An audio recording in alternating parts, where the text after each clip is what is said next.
very carefully. Boing. Boing. Get it up behind there. Thanks for coming and hanging out with me today in the basement. What I've got is a recent eBay purchase. Another little switcher. I know. Another one, Jeremy? But hey, I just can't pass up the cheap stuff. So it's kind of fun for me to see if I can fix it. And, well, if I can't, I guess I'll have some spare parts. But as you can see, I'm in the middle of trying to get my spare chassis together so I can get this guy going. So that'll hopefully be a video you'll see soon. But another thing I want to say is this book really helped me out yet again. I'm shocked. This is the second time this book has helped me out.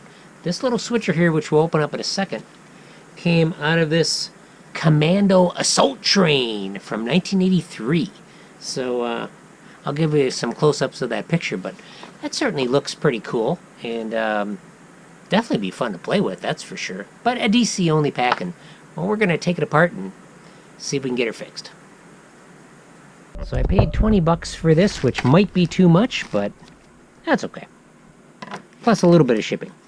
So this is from eBay, and this is how they decided to package it. So whatever, let's see how this goes.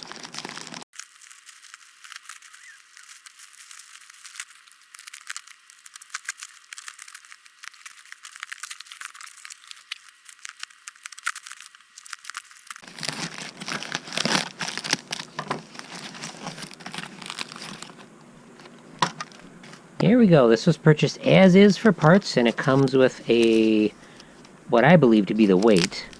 I've never really worked on one of this style, but I think that's what the hump is for.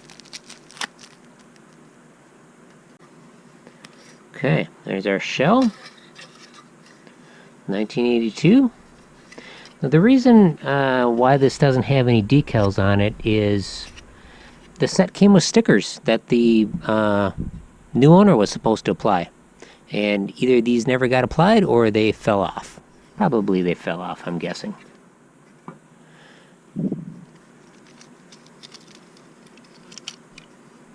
So let's see, is there a spot to hold this weight in position? Oh, yeah, right there. Look, there's adhesive right there, and there's adhesive on the weight. So this thing was stuck right there by the factory, I bet, just to give it some weight. That's pretty cool. We can certainly replicate that. Okay, let's hit her.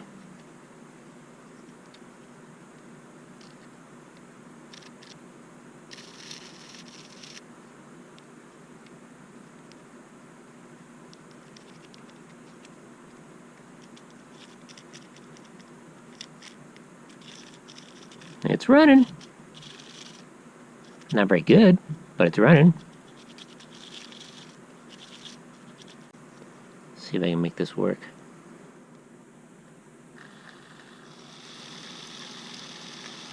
Yeah, that works pretty good to me. I mean, it's not all full of hair. It's a little gummy. Alright. Just about to wire up and install the bridge rectifier here. I wanted to show you guys how it gets hooked up. On here, there are two squiggly lines and a plus and a minus. Those correspond to these four wires that are sticking up.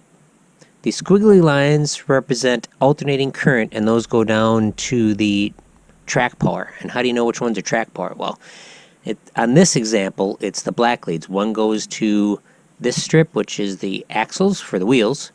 The other one goes down to this strip, which is the center rail pickup. So just to recap, track power on the squiggly lines, plus and minus go to the motor, and you got to test that to make sure it goes in the forward direction. And then the other thing is, because this is a small unit and I don't want it to heat up any more than necessary, and I'm also running incandescent light bulbs. This light bulb works. I just had to screw it in and it works fine. So the light bulb works, but that light bulb will be hooked up to the AC lines. If I was using a LED, it wouldn't draw very much anyway, but that would get hooked to the plus and minus. You could probably also hook it to the alternating current, but it really wouldn't matter that much. The light bulb draws more current, so I'm going to hook that up to the plus and minus. Excuse me, say it again. Because the bulb draws more current, I don't want this thing to get any hotter than usual. I'm going to hook it to the track power, and this little device won't see any more load. I'm in the middle of hooking up the bridge rectifier. And these are my AC lines, like I said. Doesn't matter which one goes where on the AC. Doesn't matter. So I'm going to be hooking these up, and I thought, wait a minute. I want to hook up an extra bulb in the back here, so I've got a small 12-volt bulb. It'll be pretty dim, but that's okay. That's going to go right here. And because this is dark-colored plastic, what I decided to do is I'm just going to use some aluminum tape here. We're just going to tape it right in there, and then that guy should, while it's going to be dim, it'll work pretty good. But just thought I'd tell you what I'm going to do, and I'll keep on working here. Well, came up against a little snag. The heat from my soldering iron, which isn't very much, and there was another wire soldered here, so it's had some heat before. This terminal is now very loose, and I'm not getting anything out of the motor. So, yeah, that doesn't look good. This doesn't look quite so bad. Brush assembly was laying in there loose, so that makes sense. But it looks like this piece has popped out of its retainer, and when it's in its retainer, it holds the brush in place. So we'll see if we can re-secure that. See, that's broken. Might even have to solder the two together, but we should be alright. Hopefully we'll get her going. Well, I thought you'd like to see inside this motor. It looks really good. I have not cleaned this off at all. So that to me indicates this has very little use on it. I did clean the commutator here with just a rag soaked in some solvent. But here's what I really wanted to show you. This has actual brushes on it, which is great. A modern motor hardly has any brushes, or a cheap motor, I should say. But how the heck do you get this on over that? And it has to open up more because we've got this big flat washer. Well, in this design of motor, they actually have some small pegs to help you out. And that's what also these holes are for. What you do is you lift up a brush carefully, you set it over the peg, and it's held up out of the way. So we'll do that with the other one here.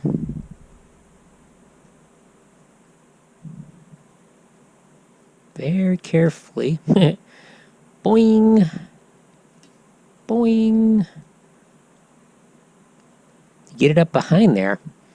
And then when I get this on, I just poke like a little drill bit down there, and the brushes will slide off the peg and snap onto the armature there. So it's really a neat system. But you also got to be careful when you're pulling it off, because this washer will damage those brushes. So you got to be real careful. So I'm just going to set this on here very carefully.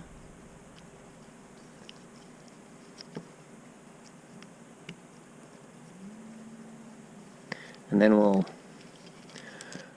mash down our little tabs, hopefully without stabbing myself. That'd be bad. Well, I don't want to stab myself on camera here, but we'll grab one of these drill bits. That's a bit big. What's kind of nice about having a fine set of drill bits here. So all we do is we just push it down. Snap.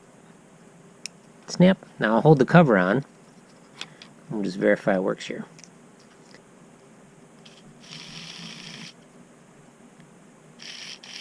And there we go. Working again. Alright, on to the next step. Here is the first test of it all together, and we'll do a little more work on it after this test is done. Alright, it works great. Let's see that rear headlight, see how that looks.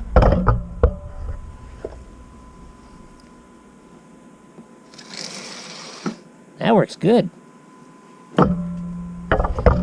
So, I just looked through my Lionel parts catalogs, and I'll show you a picture of a newer switcher engine that uses this same motor assembly and whatnot. Here's the picture of it. Details are slightly different, but the shell is the same, and it uses a weight in the center, as you can see there, and it's held in by a screw. So as we look back at this one here, the weight goes right here, and I'm going to try... Not sure what I should use first. I want something quick, because I want to run it.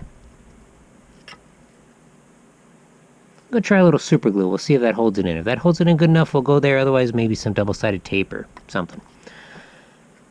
But here's the rest of the chassis after I got it done. I'm just leaving the bridge rectifier just kind of floating around there. It's not hurting anything. I got everything all insulated anyway. But, yeah, should work good. Well, there you have it. The engine from the Commando Assault Train is up and running. Let me know what you think. What do I think of the performance of this one? Well, it doesn't run as good as my laser train here. This guy runs amazing. Just a little bit of voltage and off it goes. So something might be up with that motor. Maybe somebody fed it some AC current at one point. One of the windings was a little discolored, but the commutator looked good, so I don't know. Maybe it's on its way out. I don't know. But for now, it's working, and that's the main thing. And I saved another one, so a couple hours into it, and I'm really happy with the results. Let's get her going, and I really appreciate you watching.